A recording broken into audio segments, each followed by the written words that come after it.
پڑوسیوں اور اس کے دوست احباب کو اطلاع کر دیں کہ نمازیوں کی کثرت ہوگی تو اس کے لیے دعا کریں گے. یہ ان پر حق ہے کہ اس کی نماز پڑھیں اور دعا کریں. یہ حق ہے, آپ سب پر حق ہے. ہم میں سے کوئی بھی مرتا ہے تو آپ سب کی ایک دوسرے کی ذمہ داری ہے, اس کے لیے دعائے مغفرت کریں, اس کے نماز جنازہ بچائیں, اس کے نام سے قرآن خوانی ہو رہی ہے اس میں بیٹھیں. ہم محلے وائز بیٹھتے ہیں یا پھر خاندان کے حساب سے بیٹھتے ہیں, خاندان کے حساب سے. ہم خاندان کے ہیں تو خان فیملی بیٹھے گی, ہم شہر ہیں تو شہر فیملی بیٹھے گی, ہمارے خاندان کے لوگ بیٹھیں گے, باقی لوگ نکل جائیں گے اثر پڑ کے. اللہ کے نبی نے فرمایا کما تدین تدان, جیسا تم کرو گے تمہارے ساتھ بھی ویسا ہی کیا جائے گا. یہ حق ہے ہر بندے کا.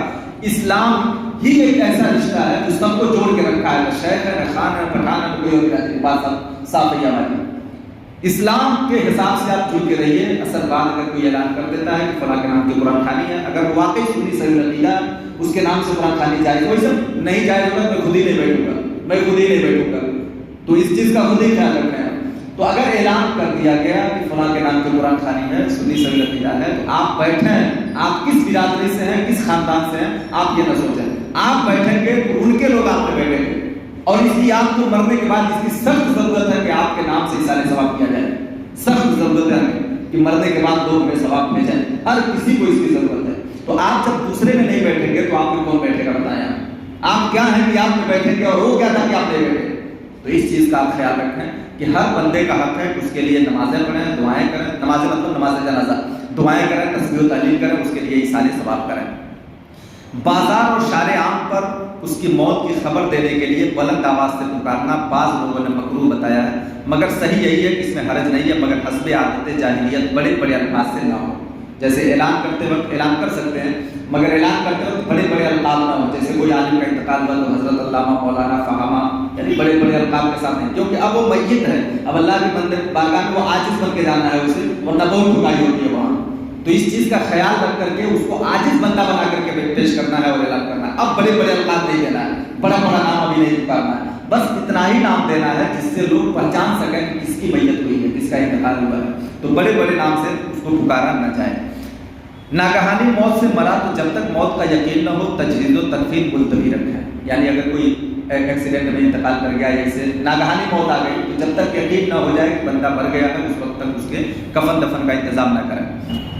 اگر اس نے قصداً کسی کا مال نگل لیا اور مر گیا تو اگر اتنا مال چھوڑا ہے کہ تاوان دے دیا جائے تو ترکہ سے تاوان ادا کرنا, ورنہ پیٹ چیر کر مال نکالا جائے گا, اور بلا قصد ہے تو چیرا نہیں جائے گا. جیسے کسی نے کسی کا قصد کرتے وقت جان بوجھ کر کے 100 گرام سونا نکل لیا, اب تو قیمتی ہے نا, 10 گرام ہی پکڑ لیجیے, 100 گرام چھوڑیے.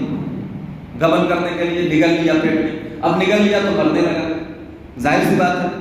اب وہ مرنے لگا تو جس کا مال ہے اگر وہ مر گیا, اس کے مال سے کچھ ایسا بچ رہا ہے, اس کے 10 گرام سونے کا حساب ادا, 1 گرام لے لیجئے, میں یہ مثال دینے کے لیے کہہ رہا ہوں, ایسا ضروری نہیں کہ 10 گرام 1 کلو ہی ہو.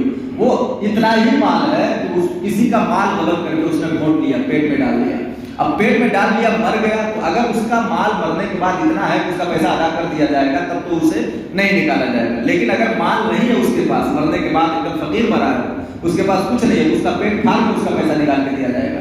اب سوچیں حقوق العباد کا کتنا خیال کیا گیا, کتنا خیال کیا گیا. ہم جیتے جی کھائے جا رہے ہیں, کوئی فرق ہی نہیں پڑ رہا ہے. ہم قبل کر جا رہے ہیں لوگوں کے مال کو, ہمیں فرق نہیں پڑ رہا ہے. مرنے کے بعد بھی پیٹ جان چیر کر کے نکالنے کا حکم ہے, کسی کا مال آپ نے پیٹ میں ڈال دیا ہے. آپ اس بات کو سمجھیں. آخری بات, حاملہ عورت مر گئی, دفن کر دی گئی, کسی نے خواب میں دیکھ لیا کہ اس کے پیٹ میں بچہ تھا, تو محض خواب کی بنیاد پر قبر نہیں کھودی جائے گی. بہت سارے لوگ ہوں گے جس میں کیسے ہوتے ہیں, میں نے ایسا خواب دیکھا, میں نے ایسا خواب دیکھا. اب پیر اگر کہہ دیا تو پوری تیار ہو جاتے ہیں, چلو کھانا لے کر کے کھود کے نکال لیا جائے. تو کسی کے خواب کی بنیاد پر یہ حرکت نہیں کریں گے. پیٹ میں بچہ تھا, کیا تھا, اگر حقیقت حال سے واقف ہیں کہ پیٹ میں بچہ زندہ تھا تو اسے نکالا جائے گا. قبر میں دفن کرنے کے بعد بھی اگر پتہ چلتا ہے کہ بچہ زندہ ہے, یا تجربے کار ڈاکٹرس وغیرہ بتا دیے کہ بچہ زندہ ہوگا, نکالا جا سکتا ہے, تو نکالا جائے گا. اگر ایسا نہیں ہے تو محض خواب کی بنیاد پہ, کسی کی سوچ کی بنیاد پر اس کو نہیں کیا جائے گا, نہ قبر کھولی جائے گی, نہ بچے کو نکالا جائے گا. اللہ تعالیٰ ہم سب کو